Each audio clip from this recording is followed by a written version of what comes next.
There's not just one or two, but more than 3 hands-on of S25 Ultra. And 3 hands-on confirm the display of S25 Ultra, and 1 hands-on video actually confirms the back design of S25 Ultra. I will explain every hands-on, starting with the latest one from iUniverse. This is the screen protector of S25 Ultra. The reason it is extremely important is because of the bezel size and the design change of S25 Ultra. Looking at the picture, the bezels are extremely smaller, way more than the S24 Ultra. Now, one must say, it will be different on the real phone. No, because this is the actual bezel size, and second, there is no middle frame on S25 Ultra just like the S24 Ultra. So we will see a great experience with the S25 Ultra display. Before sharing other 3 hands-on, if you like foldable phones, Samsung is offering Z Fold 6 at a discounted price even less than the S24 Ultra. You can avail the deal from prior listed here.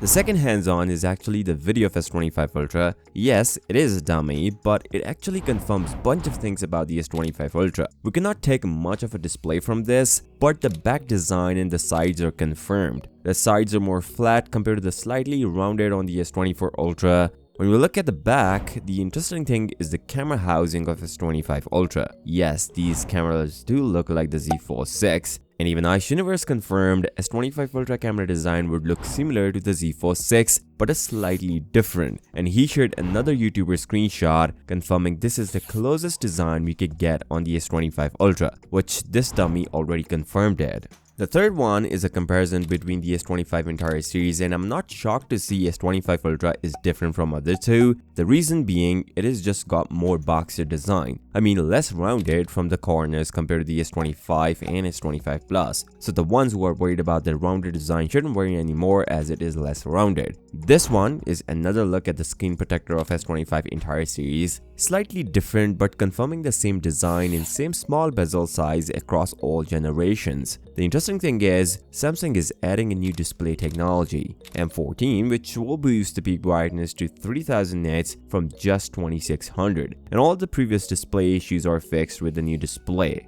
S25 series are going to feature a Snapdragon 8 Elite processor, and the numbers are just insane. There are a bunch of updates. There are 2 high-performance cores clocked at 4.32 GHz and 6 cores clocked at 3.53 GHz, giving it a massive performance boost as in both CPU and GPU, 45% better single-core performance and 40% better GPU performance. And this time around, Qualcomm used a new slide architecture for a new Adreno GPU. Although the RAM is same LPDDR5X, and finally, we are going to see a Wi-Fi 7 option in the S25 series with the Qualcomm Snapdragon 8 Elite.